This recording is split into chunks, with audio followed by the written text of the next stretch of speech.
The following presentation was recorded live in Los Angeles, California for the 24th Annual Convention of the International Association of Square Dance Callers. This is tape 23, Partners 2, New Tricks for an Old Dog, New Looks at the Partners' Roles. Good morning. We are going to start promptly on time, so we'll have all our time for discussion.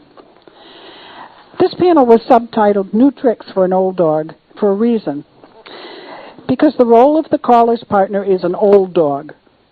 It's been tossed around for the 24 years that CALLERLAB has been in existence, and for many years before that at conventions and group meetings of all kinds. Can we teach this old dog new tricks? I think so. Over the 24 years, I think those of us that have been in for a long time have seen many changes in the way we look at the partner's role. And some of us see a growth in a team relationship or a team working together rather than that old laundry list of things that the caller's wife just had to do, every single one of them, whether she was good at it or not. And the caller's partner, I should say, whether he or she was good at it. I have to keep remembering that. We are learning over the years that our affection for our partner and our liking for the traditional partner's role are not necessarily connected. We're learning to express that and to find our own ways of building the calling team to its potential strength. I have a little thing I had found that I wanted to read. It was in New Woman magazine almost a year ago, called Stand By Your Man. And I think it's something we can keep in mind. What ingredient do happy relationships have in common? The couples fully support each other's personal life goals, whether they are to become a doctor or how to learn how to whittle wood, and we could say how to become the best caller in the world. Researchers say that when your mate knows you're behind his or her dreams, it dramatically improves the overall mood of your relationship. And that person's support for you also means that you're more likely to accomplish your goals. So I think that just says something in terms of supporting each other, which is way a lot of us now like to look at the caller's partner's role in life.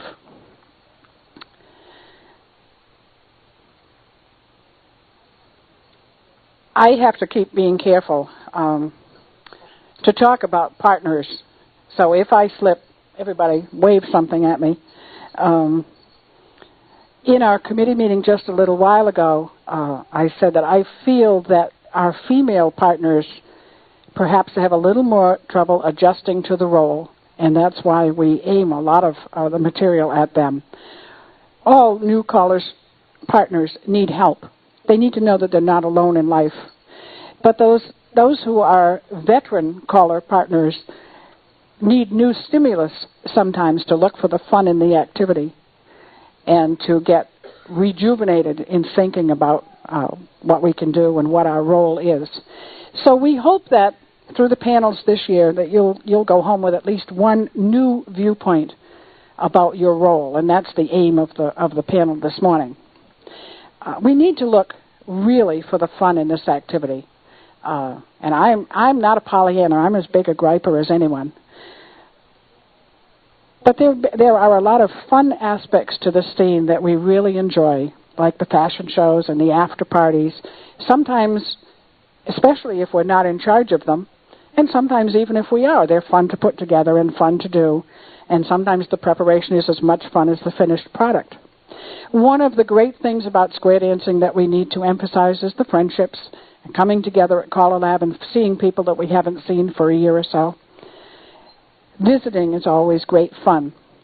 And then the togetherness of the partner team is a boon that we can all enjoy. And this is a together activity. So with our partners, we need to look for ways for it to be fun for both of us.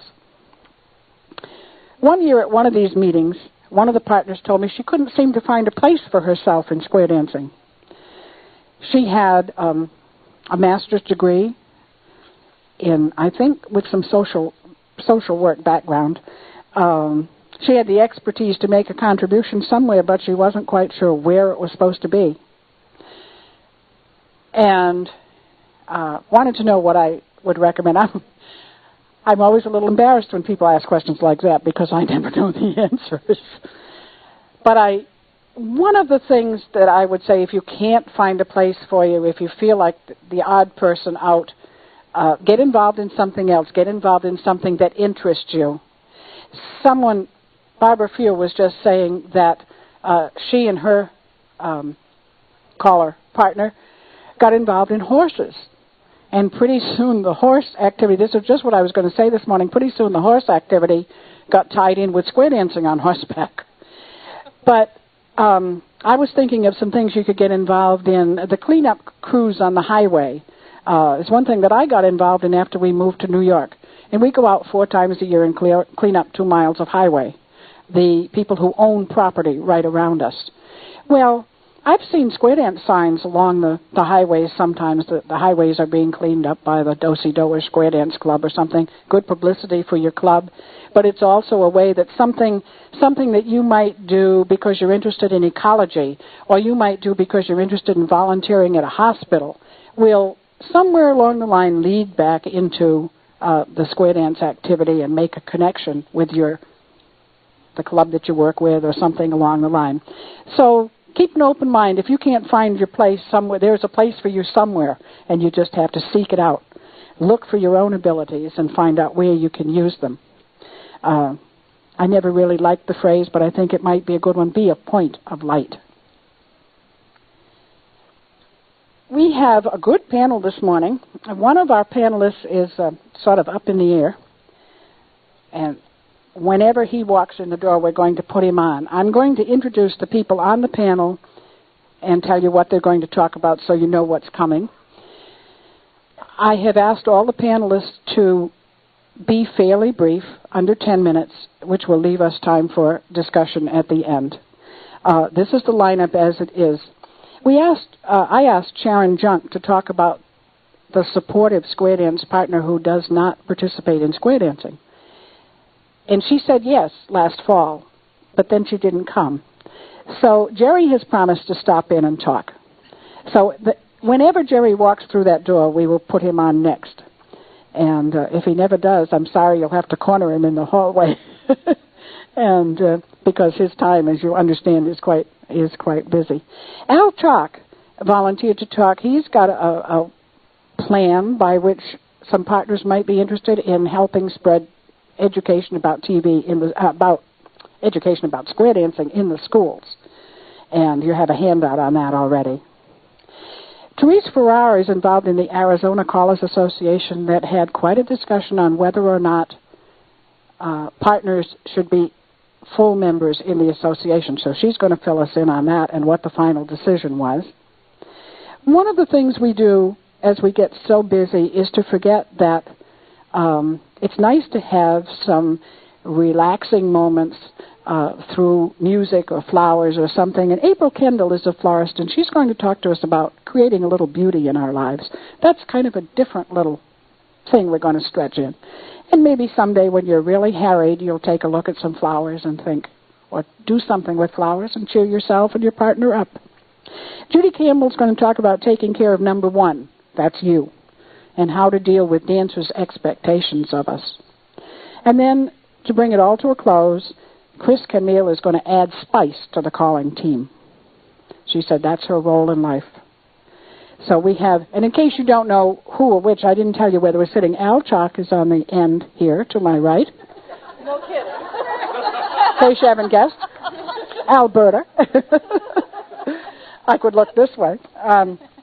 Terese Farrar is sitting next, and Judy Campbell.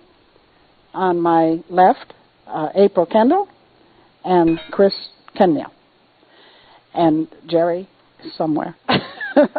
So we'll start with Al.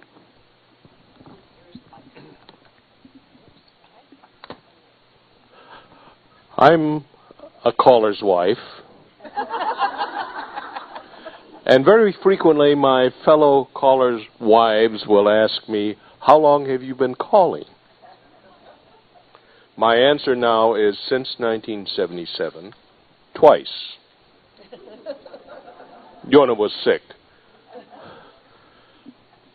What I'm really pushing is the program that we both do together as a team in the schools. We're artists in residence or artists in the schools. We first started out doing it or offering it for nothing, and then discovered that people don't appreciate you if you do something for nothing. They will say, well, we're too busy this Friday that we made the appointment for. Why don't we do it next week instead? We did have, the first one we did was we charged the kids 50 cents. This is all during school hours. And there were about 130 kids.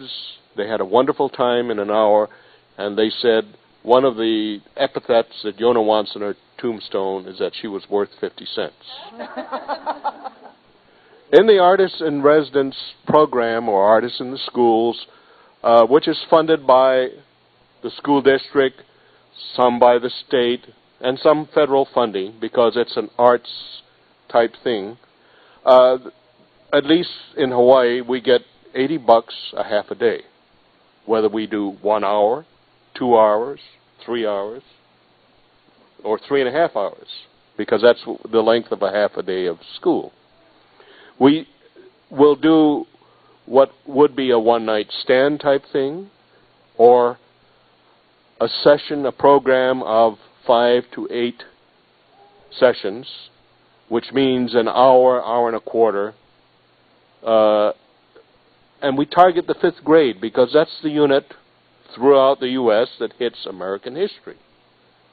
And so we present the program in the historical viewpoint, teaching them the dances, which are related to the colonial period, to the English country, to the pioneer days, and to modern day, country western lines and so forth. And this program is done for all the classes of 1 grade, or we could do it for several classes of a particular grade. In Hawaii, many of the elementary schools are quite large, much larger than there are elsewhere. They're anywhere from 1,000 to 1,500 in one elementary school, which means that we will have a class of between 100 to 150 kids. And many of you who are fellow caller wives have been to Callers College. You've had some of the training, if you've participated in them. And if you have free time, now I realize a lot of you work, but then a lot of you may have just part-time jobs, which would enable you to, shall we say, spread the word. You have to get involved, find out through your school district how you can get involved, offer the program. It's something, and the program that we provide would be more akin to what would be a one-night stand type program expanded, or a glorified CDP. We do not try to teach square dancing as square dancing the first time. We find that, first of all, you need a warm-up exercise of something like a line dance, which some of the kids may know, and it gives them into a mood of getting their bodies up into that mode of, getting something which they can enjoy. When we're teaching square dancing, or when we get to square dancing, it isn't usually until the 5th session. And it's provided as a challenge type thing. Whether you, as a kid, can do what the caller tells you to do. Because, as you know, you will tell the heads to do something, then you'll tell the sides to do the same thing, and then the next time you tell the heads to do something, and then you have the sides do something else. And we refer to it as challenge dancing. Now, the movements are taught not from squares, but generally in a Sicilian circle, because, as you know, I think it's 61 out of the 67 moves in mainstream can be taught by two-facing couples. And that's the way it works out, and we've taught in the period of 3 years some 1,600 kids. We provide also workshops for the teachers through phys ed and also through social studies. Have exposed 300 plus school teachers. Now, how many of these will catch on and do something about it, we don't know. But eventually they will, and we're offering or Yona is offering a class or a workshop at the university this summer on for the teachers so that they're able to do this sort of thing. It's something which I offer to you as ideas.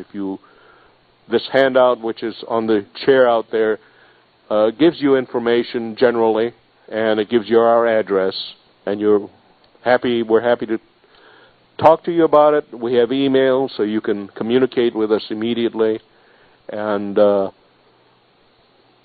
guess that gives you an overview, and I'm under 10 minutes, I think. Yes, you are.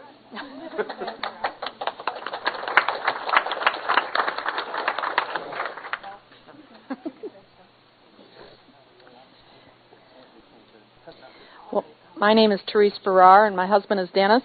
I'll give you a little bit of background that he's been calling for 39 years. We've only been married for 7. I did not get in on any of the education on anything for calling, and he refuses to let me try any.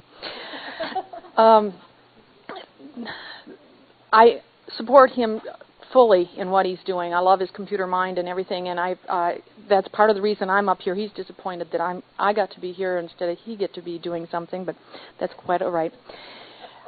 The topic that opened up this was discussed at a Christmas banquet dinner, and the thing about it was that some of the callers' wives came down to one end and let them talk at the other end of the table and have their meeting in this busy restaurant.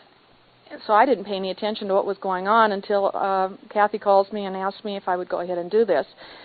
So I had to go ahead and refer back to my husband to find out what was going on. He's the secretary of this organization. It was opened because we had new members coming into the area, and that from other clubs where spouses were members. Currently in the club, they had the associate member and they had the full member. And they at one time had to change it that the associate members could mean somebody that was also just interested in being a member in the square dance activity, because we had somebody that came from the Dancers Association and wanted to have a link between the Dancers Association and the Callers Association. After that was changed, we went through the Constitution to find out what needed to be changed in order to go ahead and implement having the spouses become members of the association, and did they want to become, besides dues-paying members, voting members, holding an office, and also included in all the other benefits, especially like the Christmas dinner, where obviously, because I was not a member, I did not get mine paid for. My husband had to pay for that.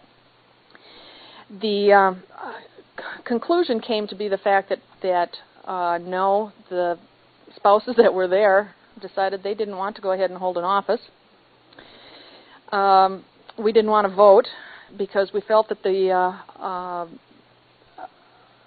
was all just discussion, because it was all the spouses were there, or the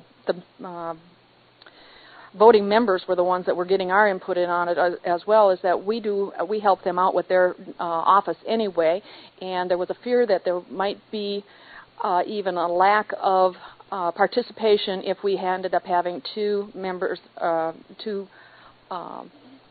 partner and spouse, or partner and caller, in 2 offices, and then we would lose part of the activity of the rest of the group. So they decided that the members could be a member, and they changed it. The associate member would be anybody interested in the square dance activity. They would not have a vote. They would not hold office, but they could go ahead and have fun in the benefits that are available. So that was the conclusion on it. That they did have to go ahead and rewrite our Constitution in order to go ahead and work with it. So, in our organization, I think there's probably like 15 members, and that's it. any one of the members, most of their spouses come along with them to the organizational meetings anyway, and sit there and put their input in, whether we're a voting member or not. So it's not like we're separated from them or anything. And believe me, I'll go ahead and put my 2 cents in and let them know that this is, well, I do like that or don't like that or whatever. And usually Dennis and I agree on most everything anyway. So I think that was part of the reason why we decided not to go ahead and state. Oh, I know the other one was that whether they were, we wanted to be automatically members, and we had to pay dues, and that was voted down as well, as to that we didn't have to be a member in order to go ahead and be there with our partner. So.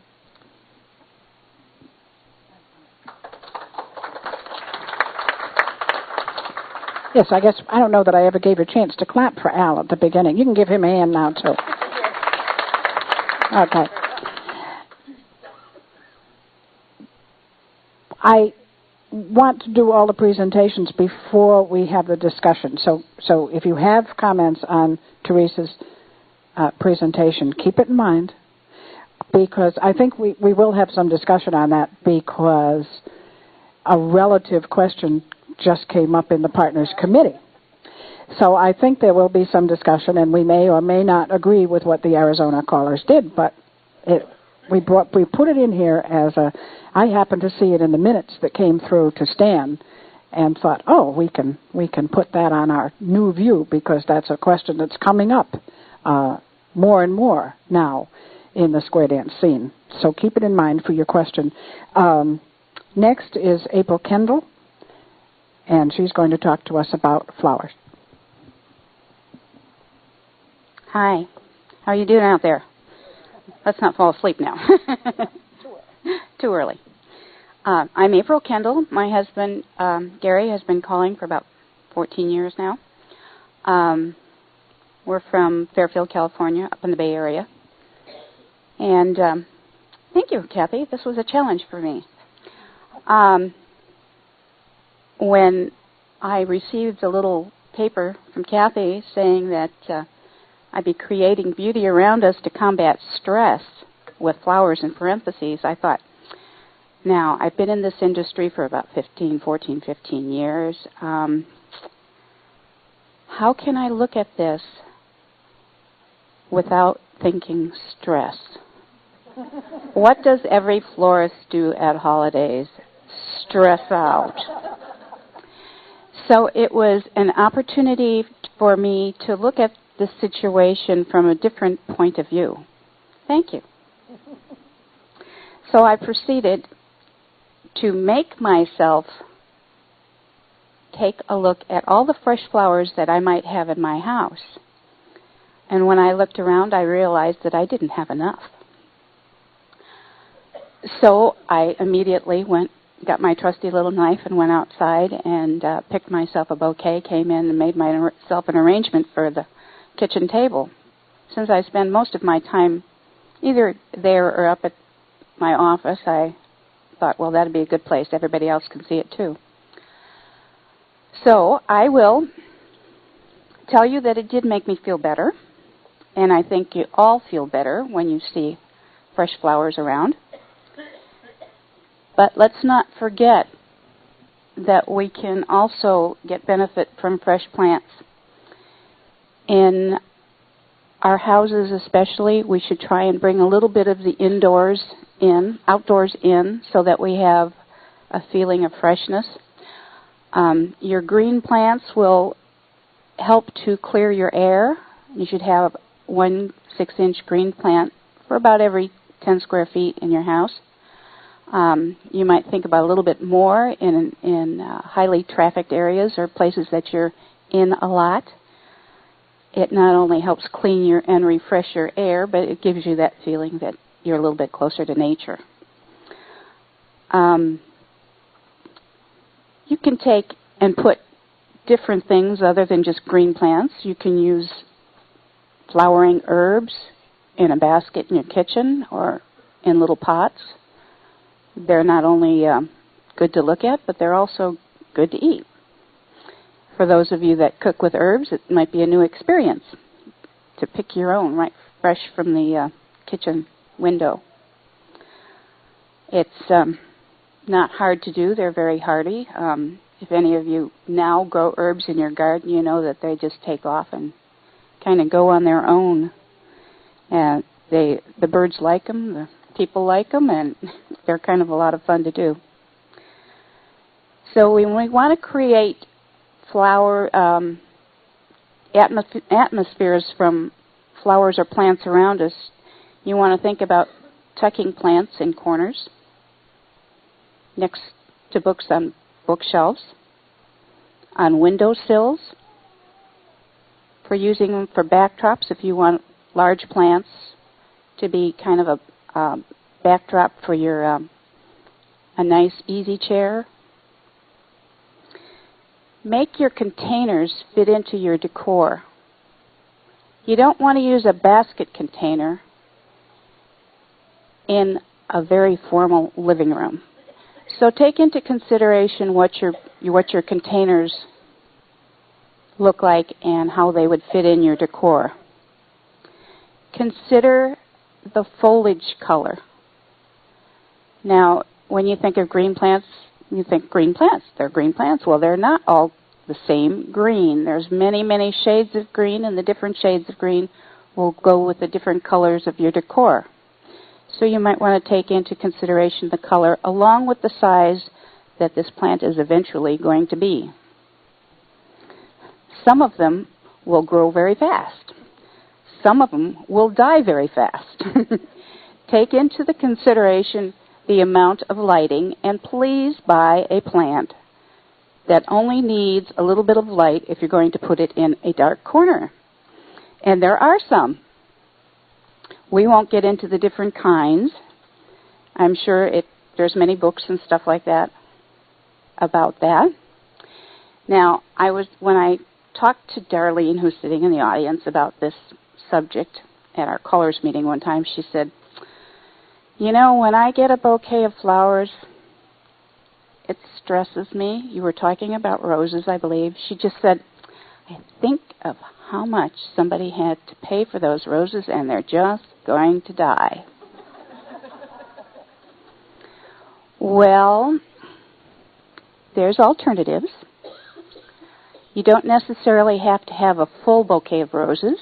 Sometimes one single rose can mean as much as a full bouquet of roses, a dozen roses. Now, if you're receiving this from someone who is very special to you, the meaning behind it is really what counts. And it really doesn't make any difference if it's one flower or a dozen, or if it's one little tiny blossom that one little child picked and brought to you.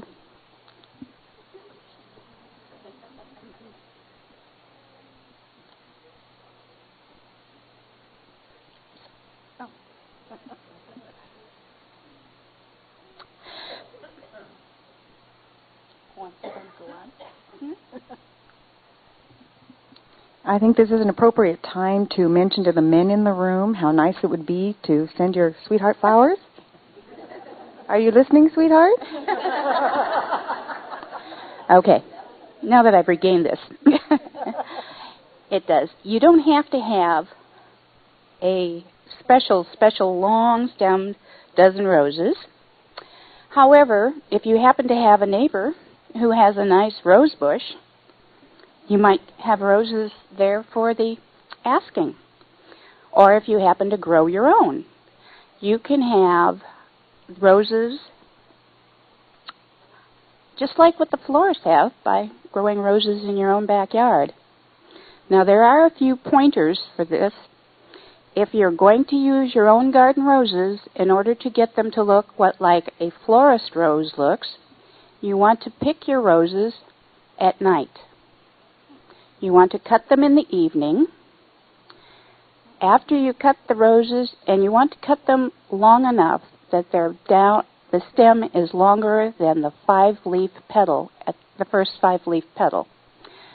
And the longer you cut your roses in the stem, the longer it's going to take for that next rose bloom to come up. But it'll also be a long stem rose, So you might want to think about cutting your roses with a longer stem and waiting a little longer for that prize bloom. Now when you cut this rose, you want to cut it in a very small or beginning stage, just as the bud begins to open. At that time, take your roses, put them in a black plastic bag, put them in the refrigerator overnight.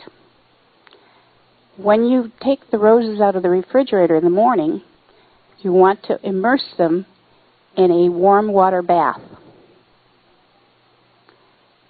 for about 20 minutes. Now, I'm going to give you just a little solution that you can put these in, things that you might have from your kitchen. So this is a little recipe. You can take fresh lemon juice, not bottled lemon juice, fresh lemon juice.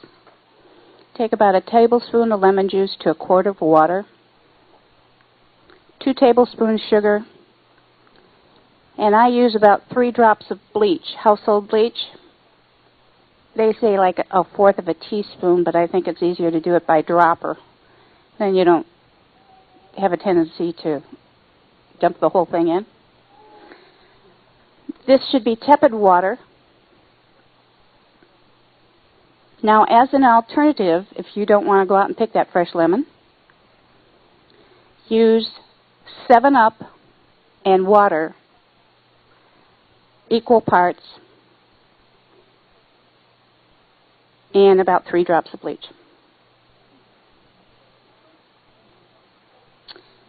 Or, if you have access to flower food that the florists carry. But the others work just as well.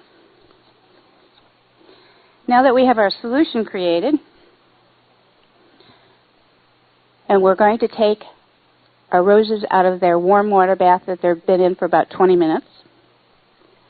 When you cut these roses, you cut the stem on an angle with a knife under water. Keep them under that water for a few seconds till they start drawing up water, and then transfer them into your vase. This will prevent what we call bent neck on roses. You see those roses that, you get this beautiful bouquet of roses and they just go and drop, turn their heads over and bow down to you and say, I'm done for. This will harden your roses by doing this procedure so that you will have roses that will last about 5 to 6 days, which would be the same as what you get from the florist because they've already hardened their roses. They've already been treated. Now, many of us have flowers in our house. We have flowers in our garden. We really like this, but we don't necessarily take time to stop and smell them. I want you to, at this point, do a little exercise with me. Take a deep breath. Okay, I want you to close your eyes. Take another deep breath. In your mind's eye, I want you to picture a rose. Nice tight bud on this rose. Let's have a lavender rose. This lavender rose is going to open in your mind just as time-lapse photography would work. Petal by petal. Can you see the petals open? Look at the little veins in the petal. Notice that each of these petals are very different. When looked at the same time, they're all a little different, and yet each one is perfect. Each petal is perfect as it opens. Just take time to smell that rose and think about each one of us in this room. We're all different, but we're all perfect in our own way. Thank you. Thank you, April. Well, that's very different. Very good. Thank you. I wanted to say one more thing about some of us are way too practical about what the cost of gifts are. And I'm going to get a little personal, I guess. I grew up with a mother who is now 93 and never learned to accept a gift graciously. Just say thank you and love the person that gives it to you. I want to go now to Chris. No, Judy is next on my list. I'm sorry. Chris is going to bring up the end. Judy is going to talk about taking care of you. And we all know how important you are. And personally, I love presents and I love flowers. And I feel very special when I receive either one, whether it's one rose or one very small gift or just a gift of somebody saying something nice about somebody I know or something I do. And that I also consider to be a gift. I think that, for one thing, I've been married for about 37 years. My husband's been calling, Calvin Campbell, for 40 years. So I've never really had a time when I wasn't involved in this activity. Some of you have come in at a later date, or you've been married for a long time, and all of a sudden the spouse or the partner decides they want to call, so then you're suddenly entering into a new world. So I jumped into it and was really involved in the activity before I ever got married. But one of the things I think that I would like to pass on to you is that you must maintain a balance in your life. So oftentimes we get so wrapped up in that partner's activity that we suddenly lose our identity. You know, we're just an extension of that partner. How many of you feel that way? Do you ever feel like you're just an extension of your partner? Honestly, I think we do. And there are certain expectations that are put upon us as the partner of that leader. Basically, there's things that you do together, and sometimes square dancing or the dance activity, it may be contra or something else other than square dancing, but the dance activity ends up taking every free minute you have. And we've been in that situation. I can remember one time when we were in Albuquerque before we moved up to Colorado, and we were club callers for 5 clubs. These clubs danced. You called 4 out of 5 dances. You taught their lessons. You were expected to be involved in all their social activities. This was a time in my life when my kids were in junior high and high school. I feel at this point that I lost out on an awful lot with my family because I was gone so many nights supporting that partner in their activity. And there's nothing wrong with that. I mean, that's something that a lot of us really enjoy doing. But my advice now to the younger, newer callers coming out is you must take time for your family. You must take time for yourself. You've got to be number one in your life, and you've got to sometimes put your family number one. There's a lot of things you do together, but I think there's things that you and your family and your spouse need to do outside the activity.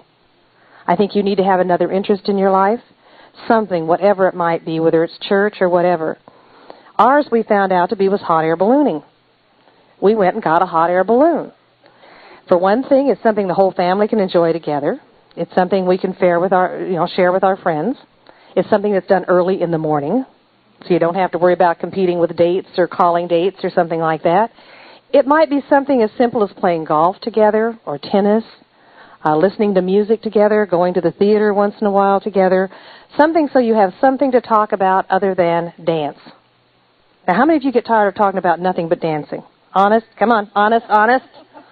And some of us as dance partners think, golly, is this all there is of life, talking about setups, get-outs, zeros, dancing level? What's wrong with the activity? And pretty soon you're going, oh, come on, there's something more here. So I think you really need to develop that outside activity. You need to take care of number one.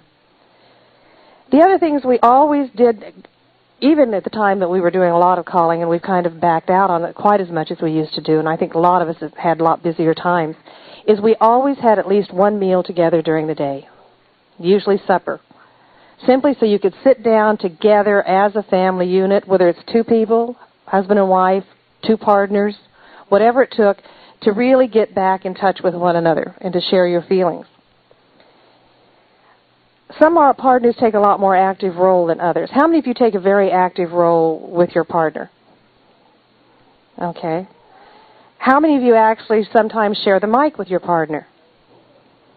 There's a few of us that do, right? we found in our area, and there was one of the local callers in our area, and we did quite a few calling together. We had some dance groups, and it happened to be the CDP program that we were doing together. And one night, the wife said, you know, she said, I've always been very, very verbal at the callers' meetings and everything else, that my husband was the caller, that was his job, and my job was to do something else, and I shouldn't interfere with his profession or his job, and I should not get into calling. But she says, you know, the more I watch you and Cal work and the fact you both get up on the mic, she said, I want to do it. I mean, how many of us sit along and we can do every singing call along with our partner? We can cue every dance word by word with our partner. Some of us sometimes think we can't even teach a little better than our partner. Hey, right? Honestly? Because you're out there in the back biting your tongue saying, oh, don't say anything. Don't correct him. Right? So we've all been in that boat. Well, I was in that boat at one point, and I finally went up to Cal, and I said, Cal, I think I can do that. And he said, oh, okay, and that was kind of the end of it. So I got out my singing call record. I'd been teaching elementary folk dancing rhythms and stuff in the school before this. So I got out my record, and I practiced when he wasn't around. Well, one afternoon he called at the wrong time, and I was in the bedroom singing away and doing this singing call and practicing and whatnot, and the kids answered the phone, and I had forgotten to close the door because they knew what I was doing, and they were sworn to secrecy, okay? And he said, whose record is that? They kind of nothing. And who's calling? Well, my kids have been taught to be honest, so they said, Mom. Well, that night, Cal and I had a discussion. And he, now wait a minute. You're thinking it was a bad discussion, right? He said, I didn't realize you really meant it. He said, can I help? And I said, well, sure. I said, but I get very upset and nervous when you come around and I'm calling because I'm afraid you're going to be critical. It's not your fault. It's my fault. You know, because I can't take that kind of criticism when it comes to calling. Okay? So I went to another caller in town, and I said, I would like to do an apprenticeship under you. Can I learn to call? And he said, well, sure. So I went through a whole set of lessons with him before I ever went through a set of lessons with my husband. So I felt a little more confident. But through the years, I found this gives me an important role, too, because I feel like self-worth at this point in time. I know I have something to offer the activity. Now, some of you feel like getting involved, and some of you don't. And that's perfectly okay. I mean, but if you do feel that you would like to do something, you don't necessarily have to get up on the mic and call. You might want to cue. You might want to prompt a contra. You may want to teach a little line dancing. But so oftentimes, we are stereotyped as partners. Wouldn't you agree?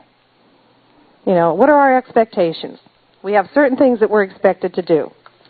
Number one, being a caller partner is considered to be stress management. Right? Now think about it. You got to be the organizer, and if you're in a club. You got to be the bookkeeper.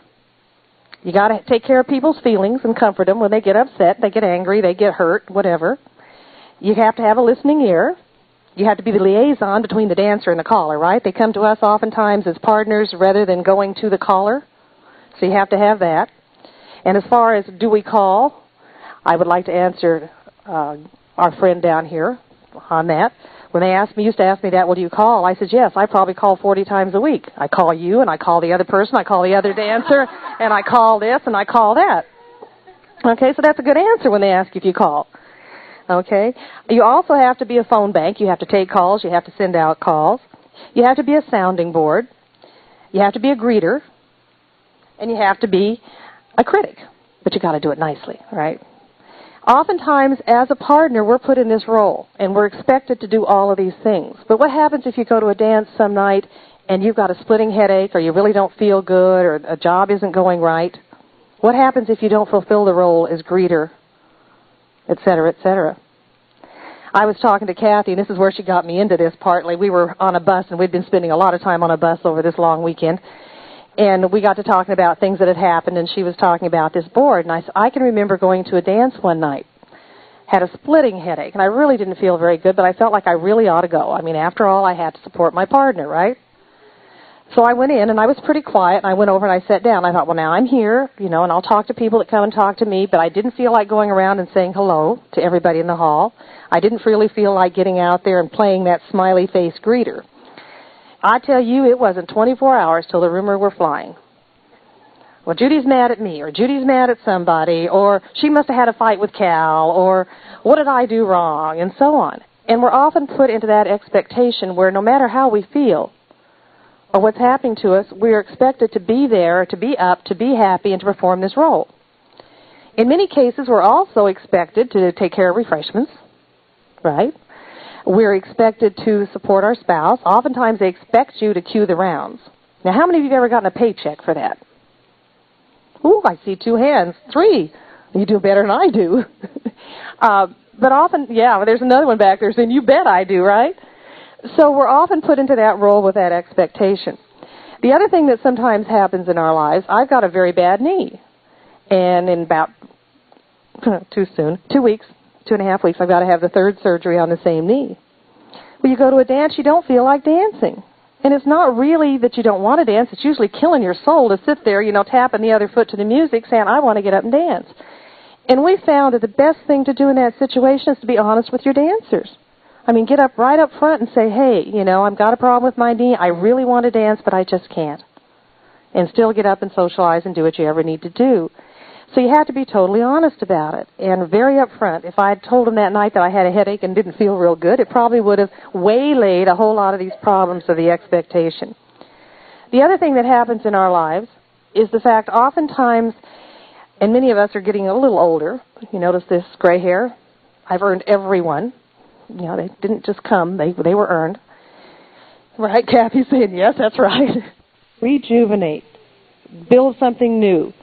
And I really suggest that you get some kind, if you are one of those that square dancing is your whole life, your partner's whole life, I really recommend that you get something you do that recreates you as an individual, fulfills a need in that life for something you can do, something that you can rebuild yourself, your self-esteem, making you feel like you are number one, you are important. Many of our partners would have a very difficult time continuing their calling and teaching careers if we weren't there in the backdrop serving that important role. But remember, your role is important too, and you as an individual is very, very important. So please take care of number one, or you can't take care of number 2. Yes. All right, we're going to pass it down to Chris, and she's going to tell us all about the spice. Good morning. Actually, first of all, I'd like to introduce myself, Chris Kenmille from the Bay Area in San Francisco. My husband, Ken, is sitting right down there. Everybody give him a big hand. I've always wanted to do that because I always get very embarrassed when he points me out in the crowd, so I'm getting you back for that. Actually, my husband's been calling for about 24 and a half years. We have a very strong local program. He has 5 clubs and calls 6 nights a week. When I first met him, about 17 years ago, I was a single mom, and I was going to become a CPA. I had very strong career goals, and meeting him changed all of that immediately. Now, when Cathie first approached me about being part of this panel, we were discussing the different topics available, and each one she mentioned just didn't seem to hit home with me, so we kind of made up one for me. When we discovered what I had to offer to this discussion, it seemed to be adding zest or adding spice to your caller's life, because that's, in my metamorphosis of a caller's wife, this is what I have learned to contribute. And I'm going to actually continue on what Judy was discussing. It kind of evolved to what I had planned to talk about. And I'd like to kind of subtitle my session as being an efficient partner, or offering the best that you have to offer.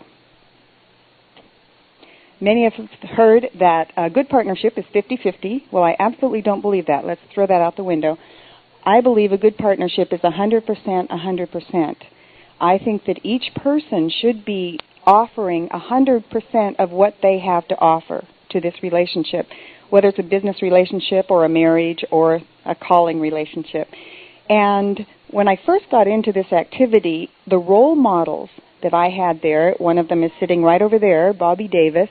I had some very strong caller partners in the area that I was watching, and I knew I could never measure up to that. My 100% that I would be able to offer could never be the same as Bobby Davis's 100%. I doubt very much at this point that Bobby Davis's 100% would involve dressing up as a gorilla as I have, or things like that. We each have something different to contribute, and the key is to determine what you as an individual can contribute. It certainly would not be the same as what I learned I could contribute. Okay, when I met Ken, overnight, my situation changed. He was an established caller at that time, about 17 years ago, had 4 clubs, I believe, called 4 to 5 nights a week. Overnight, I changed my entire realm of friends, my entire situation, all of my responsibilities. I lost my identity overnight. And yet I am the type that just likes to throw myself in full-fledged and go toward a goal. I was going to be the perfect caller's wife. Well, this involved, or I thought it involved, learning to queue, hosting a barbecue every year and having the whole club come over, standing at the door greeting every dancer that came through, and serving coffee. Well, it didn't take me long to realize this is not the right thing for me.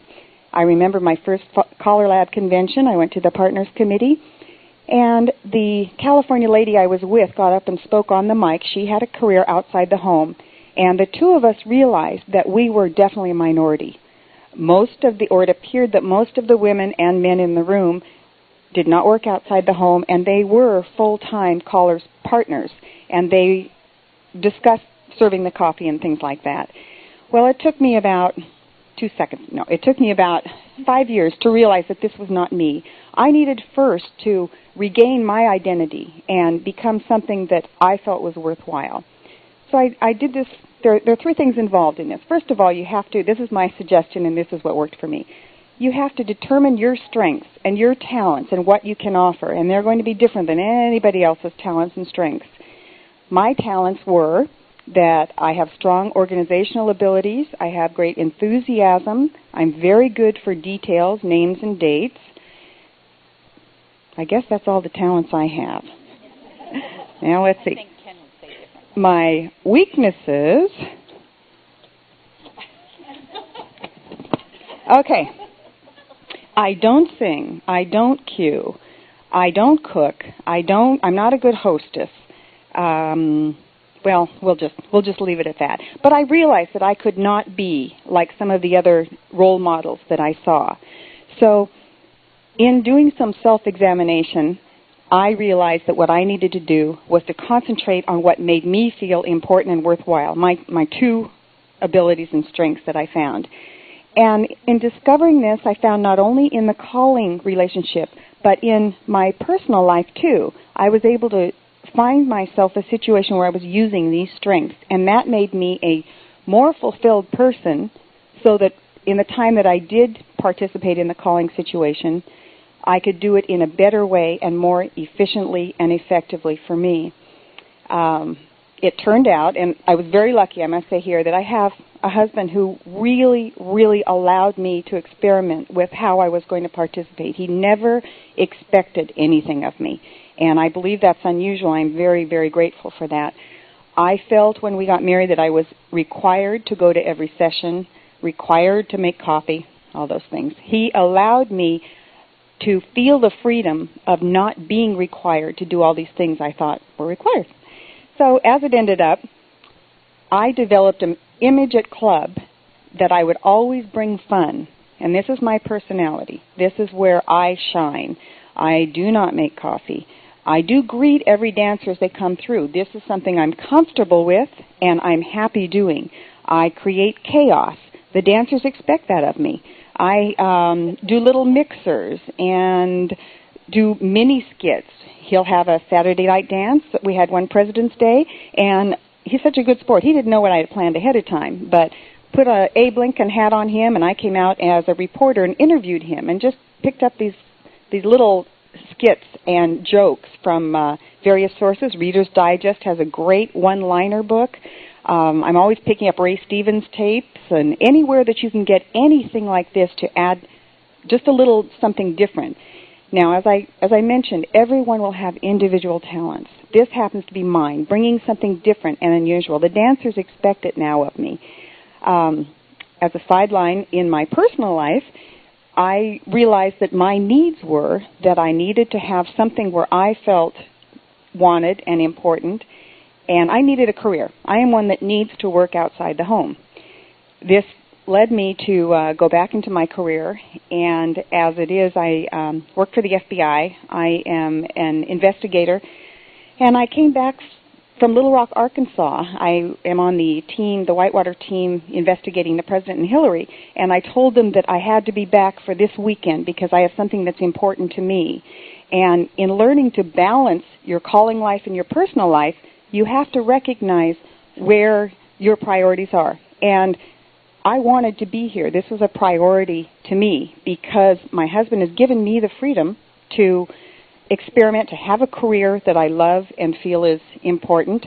Now, not everyone is going to find that they need to go off and investigate the president. You can all... No, we understand that. It works for me. We can all discover our own talents, recognize our own weaknesses. This is also important. I am never going to be a good cook. I am never going to be able to sing. I recognize that, and that's not how I'm participating and contributing to the calling partnership. But if you recognize your strengths, recognize your weaknesses, and recognize your needs. I have the need to work outside the home. Perhaps no one else in this room has that need. But in these 3 steps, I believe that you can find for your individual taste how to be an effective part and how to add your personal touch to your caller partner situation. Thank you, Chris. We've had a wide variety. One of the skills I've developed just sitting up here is learning to interpret sign language. And I have been informed, without a word being spoken, that we do not have Jerry Junk substituting for Sharon Junk. We have Jim Mayo substituting for Jerry Junk, substituting for Sharon. So come take the mic, Jim. I don't know whether he's playing devil's advocate or what, but his topic is the supportive partner who does not participate. Did you know that? No. I'm more than happy to improvise. Okay. You may have the portable, or you may have this one. 1, 2. I'm pleased to be a part. Sometimes the executive committee in planning conventions does not succeed in avoiding all of the possible traps. And one of them is that we schedule people to do something when they're also scheduled to do something else.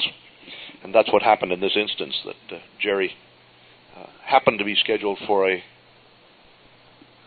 presentation, and we didn't realize that Sharon's not being here would make it impossible for him to cover for her. But let me say only briefly on behalf of the executive committee and the whole Board of Governors that we are pleased to see so many of you coming with your partner to CALLERLAB meetings. We sincerely hope that the programs that we plan will be of interest not only to those choreographic fiends that you're married to or dance with, but also that we will find things that are of interest to you as well. We have known for decades and decades that partners are an important part of the activity. I come to this topic from both sides because I have had both kinds of partners. I have had one that was very supportive and who preferred not to come, who had an active career elsewhere and chose not to be, her preference was to not be with me and active in the at the dance role of a partner. I also have had a partner, and she's here present, staring me in the eye, who is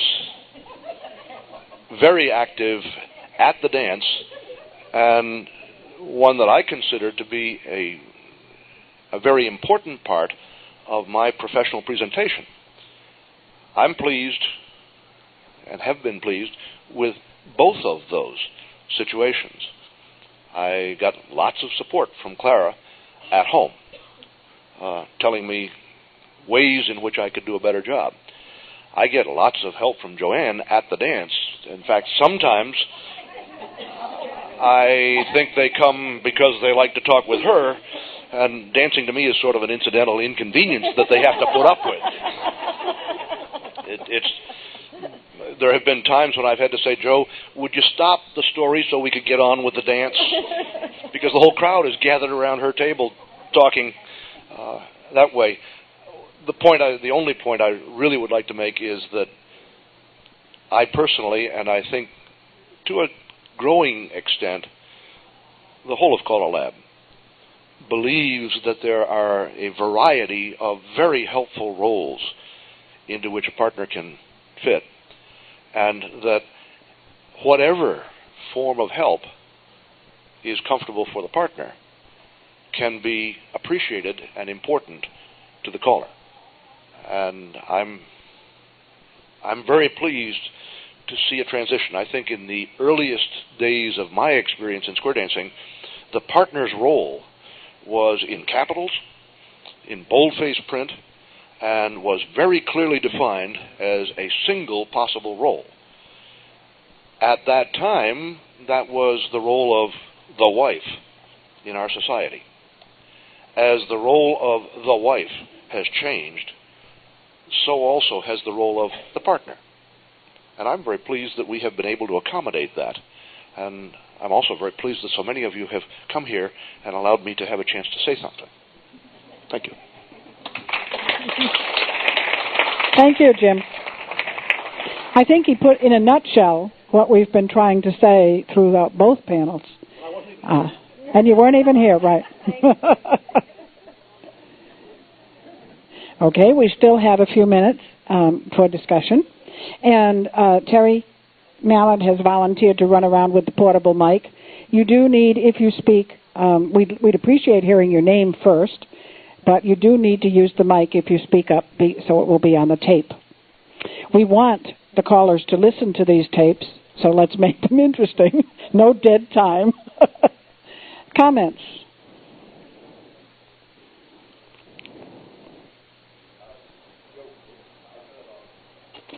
Joe Varelli, Phoenix, Arizona area. I commend the panel on a very organized and professional session that you've presented here. I recently had to give a talk on recruiting dancers, and I went down through the whole list of things to do. And when I got to the bottom of the list, I suddenly discovered it wasn't me that did it. It was my partner that did all the work. But one question for Al here. On boys and girls... on the end here. Boys and girls, getting them to hold hands. What do you do? There are several solutions to this. We usually start off, we don't worry, we don't pair them up. We just say, get a neighbor, a friend, a buddy. And then you may have some who are boys, you may have some who are girls, and eventually they're going to have to switch in a circle. So you will have some hand-holding and some hand-touching, but they usually... We also, the first day, provide them with letting them off 5 minutes early so that they can wash their hands. And that usually does part of the trick. One of the dances we do, we start off with a grand march, and they're kind of forced to. And also, in the first time, you have a snail trail where somebody's got to hold somebody of the opposite sex hands. But in the grand march, we get them into a very fast-moving, driving dance called Farmer's Jig, where you walk up and you walk down and you sashay up and you sashay down. And the music, the phrasing is fantastic. You know where you're supposed to start and begin. And when they get through with that, they go, phew. And then afterwards, if we should ask them to go and find a partner, they will usually invariably end up with that person that he started up to begin with. Now, I do know that in directions, Deborah Parnell gives them latex gloves. But, I mean, that's not necessarily the solution. It does get done. With the younger kids, they don't have a hang-up and something like 2 circles where you have them do a high five. They've already contaminated themselves. Thank you. We're cutting that one off because we don't want to get into a calling discussion. Yes, you have... Okay. Sylvia Irvin is my name, out of Atlanta, Georgia. And I'd just kind of like to see if there are any partners here to callers that are not the wife, that are just a partner. I'd like to see that. Okay, now, are you? Yeah, okay. I would like to know if you have the opportunity or feel that you know how to, when the caller is calling, actually calling, to critique. I mean, how do you know how to critique the caller when he's out on a session? Could I get some feedback on that, please? Anybody want to try to answer that? Okay.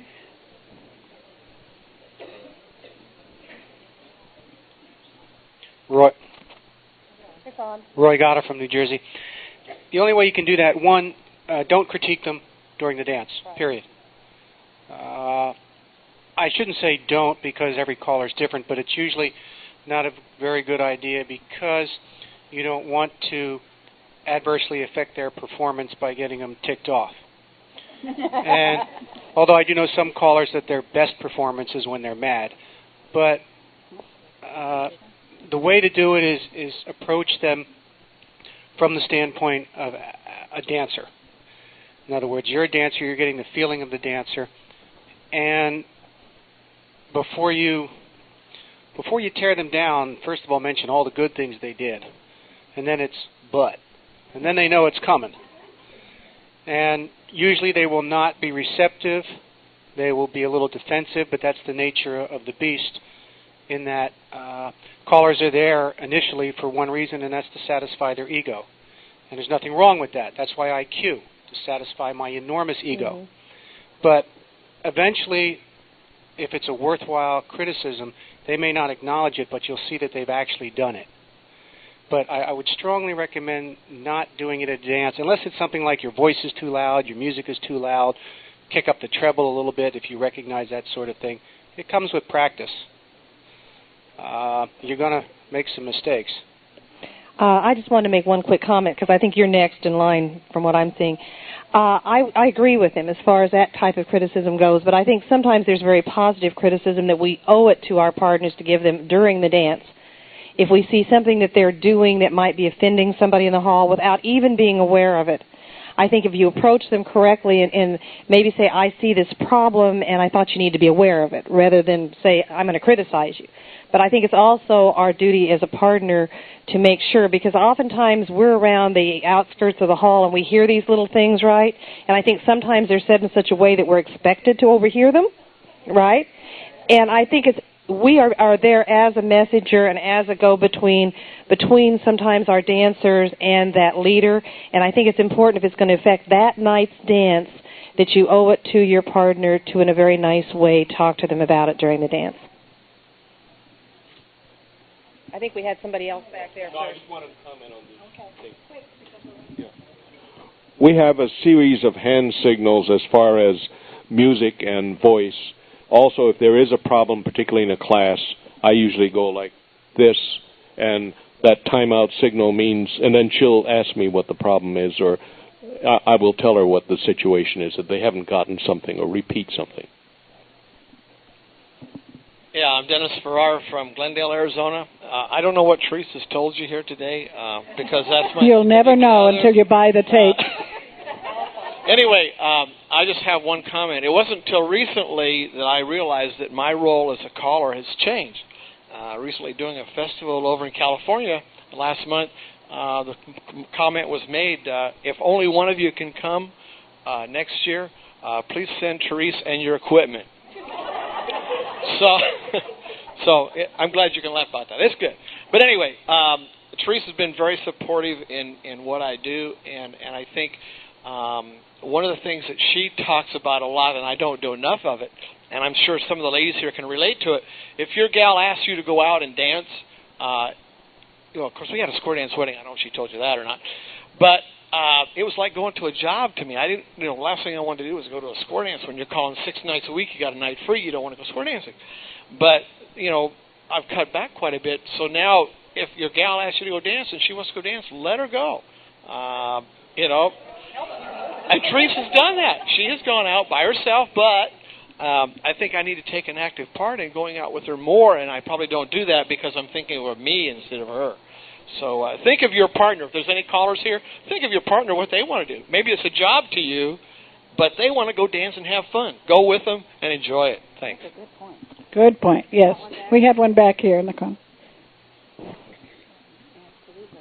Dennis Michelson, Atlanta, Georgia.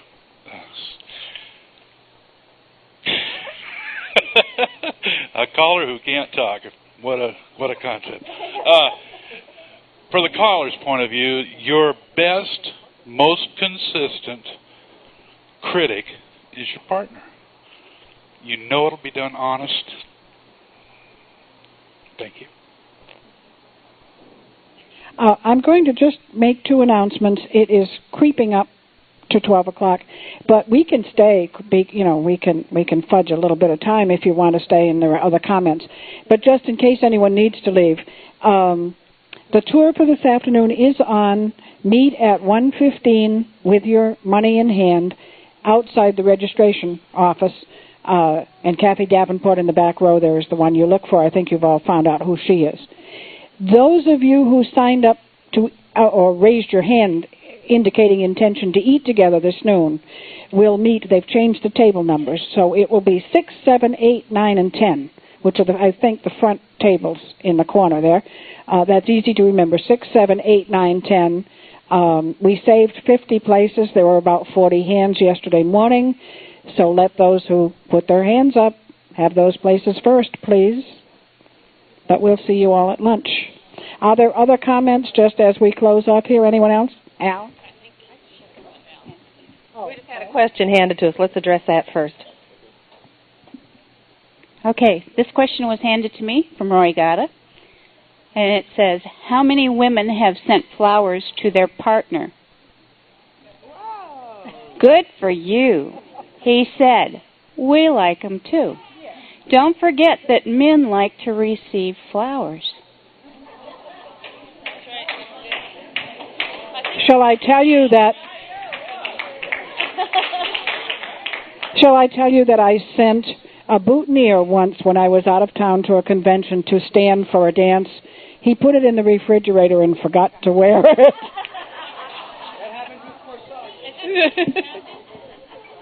I just wanted to comment on Terese's association business as to whether partners should be full members or not. When Yona first started calling, which was in 1975, we immediately joined the National Capital Square Dance Leaders Association. That's for the Washington, D.C. area. Notice it says leaders in it. It doesn't say callers. And early on, when the organization was formed, which was back in 1950, it was then decided that some spouses are leaders and some are not. And a person who was a square dance leader could be a full-fledged member. And I was a full-fledged member. I also was a newsletter editor for a year.